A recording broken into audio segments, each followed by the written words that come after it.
Now, the first question is, what is a minor connector? Minor connector is a connecting link between the major connector or the base of a removable partial denture and the other units of the prosthesis like the clasp assembly, indirect retainer, occlusal rest or cingulum rest.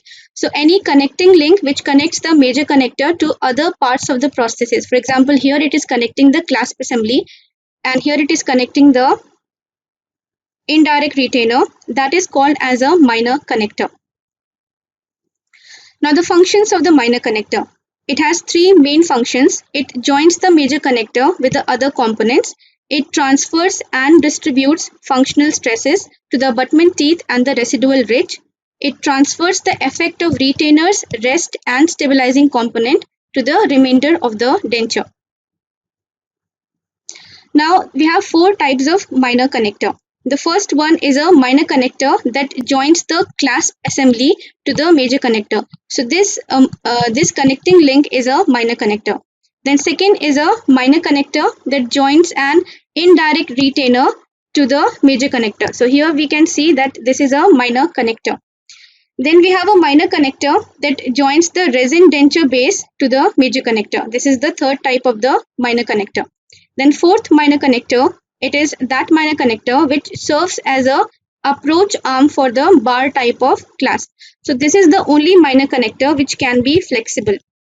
And all other types of minor connector, all these three, they have to be rigid, but this can be flexible. Now coming to the first minor connector, which is the clasp assembly minor connector. Now, minor connectors must have a sufficient bulk to ensure rigidity, yet they must be positioned so that they do not irritate the oral tissues. And they can be of two types. For example, here we can see this is an edentulous area. So, if a minor connector is placed just proximal to the edentulous area, it has to have certain design. For example, here we can see this is our minor connector. So it has to be broad buccolingually and it has to be thin mesiodistally. And on the lingual aspect of the lingual side, it has to be the thickest. And when it goes to the buccal side, it has to be the thinnest. Now, the second type is that the minor connector is placed in the embrasure between the two teeth. When we do not have edentulous space, then we can place it in the embrasure between two teeth. So here we can get the rigidity we want. And in addition, we can also have such a design that it won't interfere with the tongue. The minor connector should never be positioned on the convex lingual surface of a tooth where its bulk will be evident. Now, indirect retainer or auxiliary rest minor connector. Now, here we can see this is our minor connector and this is our major connector. So it should form a right angle with the major connector, and the junction, it should be a gentle curve so that it prevents the stress concentration. Then third type is the denture base minor connector. It provides mechanism of retention of the denture base made up of acrylic resin. So we have various types of design which can help in the attachment of the acrylic to the prosthesis, and we will see this in the upcoming slides. Now, requirements of the denture base minor connector. These minor connectors must be strong enough to anchor a denture base to the denture framework. They must be rigid enough to resist fracture and displacement, and these components must provide minimal interference with the arrangement of artificial teeth. For example, this is a type of a denture base minor connector, and we have to place our teeth here. So the design should be such that it should not interfere with the arrangement of artificial teeth, as we will be seeing in detail in the upcoming slides.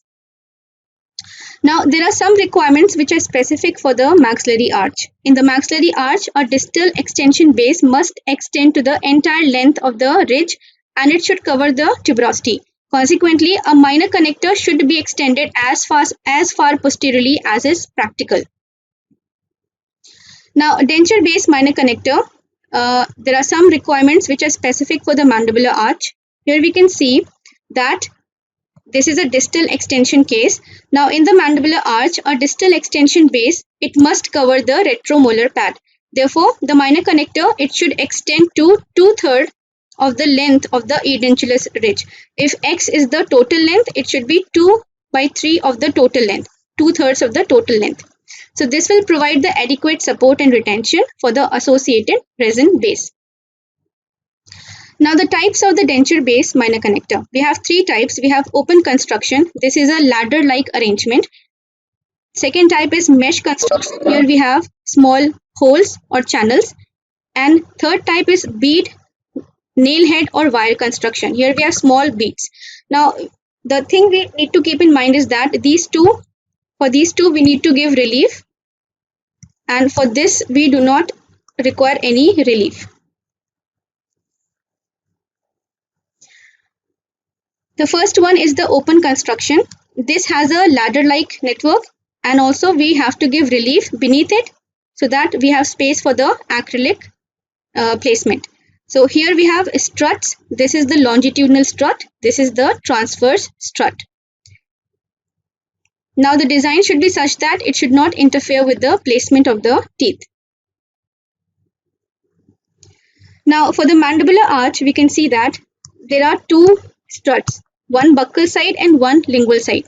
But for the maxillary arch, we can have one buccal strut, and the framework of our maxillary denture, this is our framework of the major connector. This framework can act as a palatal strut. So instead of having two, we can utilize the major connector as one strut. We have to keep sure that the longitudinal strut should not cross the crest of the ridge, because this may increase the tendency of fracture. Also, the transverse strut should be such that it does not interfere with the tooth placement, especially when we have limited vertical space. So the transverse strut should be designed to pass between the necks of the artificial teeth, and it must be relieved using an appropriate thickness of wax. So open construction requires a wax relief, and also the next one, which is a mesh construction, it also requires a relief wax. Now coming to indications and advantages, it is used when we have to replace multiple teeth, and it provides the strongest attachment of the acrylic resin to the denture framework. And it also facilitates the relining and rebasing of the removable partial dentures. Coming to mesh construction, here we can see we have small channels. So here also we give relief, as already told. Now the problem with this type of construction is that since we have many small channels, there is difficulty during the packing of acrylic, because if we have insufficient packing pressure, this may result in inadequate resin penetration and a weak attachment to the framework. So the smaller the opening, the weaker will be the attachment, and since we have lot of say channels going on here, this can interfere with the arrangement of teeth, and we need to sometimes remove the ridge lap area so much so that it hinders the aesthetic of the patient. So it is indicated whenever multiple teeth are to be replaced, but nevertheless we always prefer the open construction because of these disadvantages. Now coming to the cast stop. What is a cast stop and what is the importance of a cast stop? Now we have learned that we need to provide a wax spacer in open construction and also in mesh construction. But in cases of distal extension, if we just have a wax spacer, we provide relief. There will be just one side which will be supporting it. On the opposite side, we will have no support. So when we are packing or when we are processing the denture, this area, this can be subjected to considerable force, and this can lead to unwanted forces which can bend the structure. So what we can do, we can remove a wax spacer which is 2 into 2 mm thickness, and when we process this, we will get something like this.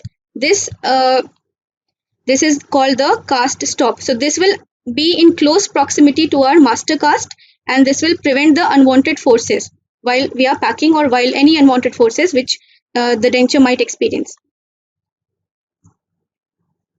So here we can see that a cast stop is created by removing a small square of relief wax, and this is essential to prevent displacement or deformation of the metal framework during resin packing procedures.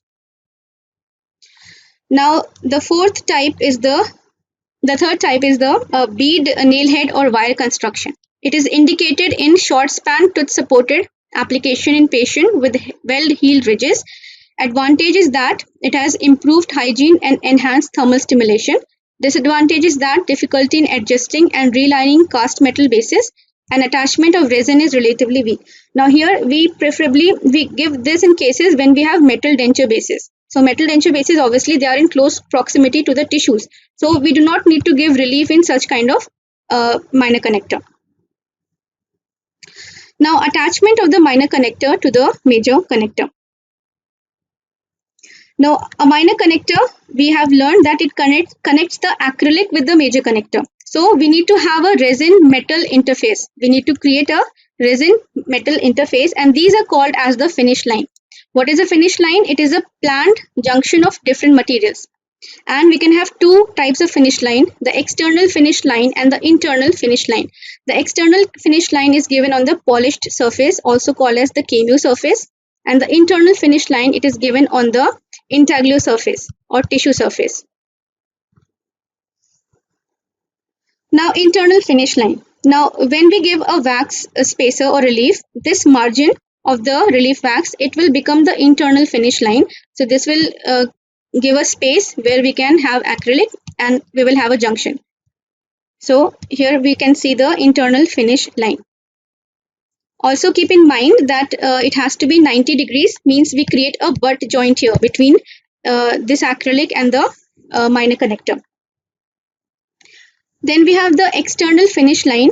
Here also we need to keep it sharp and definite, but they should be slightly undercut, means there is no butt joint, we have less than 90 degree. This will help lock the acrylic to the major connector. So here we can see the processed framework. So this is the junction of the acrylic resin with the polished surface of the major connector. And here we do not have a butt joint, but instead we have an angle which is less than 90 degree. Now when possible, the external finish line should be such that it can follow arc which is established by the lingual surface of the remaining teeth. This is the lingual surface of remaining teeth. So our design should be such that it follows the arc of the lingual surface of the remaining teeth. This will disguise the position of the external finish line and will result in improved patient comfort. A quick overview differentiating the internal and external finish line. Internal is given on the intaglio surface and external is given on the KMU surface. And here we have a butt joint and here we have less than 90 degrees. Then we have the approach arm minor connector. So these components support the direct retainers and therefore must exhibit some degree of flexibility. So this is the only minor connector which can be flexible. And it should have a smooth, even taper from start to finish, and it must not cross a soft tissue undercut. Now quick recap, we have four types of minor connector. We have the clasp assembly minor connector, indirect retainer minor connector, denture base minor connector, which is of three types: open construction, mesh construction, bead, nail head and wire construction. This was the best one because it offers a very good attachment of the acrylic and also it does not interfere with the teeth arrangement compared to the mesh construction. And the fourth one is the approach arm minor connector. These are the references. Thank you.